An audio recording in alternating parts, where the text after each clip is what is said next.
In this Watch video, and share, I'm they going to can speak hack on a your tip that phone can while help you're you protect charging. your phone or any smart device you have while traveling. So yeah, in this video, I'm speaking on how to charge your phone safely, you know, without being you know, hacked and having people download your stuff. Because when you go to these airports and you're using these charging stations, guys, a lot of times, you know, these guys get in there with their tools and stuff, and these are some real techie type people, man. And they download all your stuff, you know what I'm saying? Like as soon as you plug your phone in, your tablet in, and stuff like that, they can literally download everything off your phone, guys. So when you're traveling, you want to get these, man. You want to get these power banks, guys.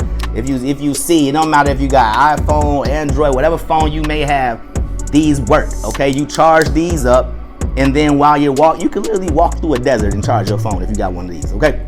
And so what you want to do is get these, okay? A couple dollars here and there. They come in different sizes, you know what I'm saying? Get a couple of them, get a few of them, but charge your phones and your devices from these, not plugging them in where you can be hacked and all your stuff could be took.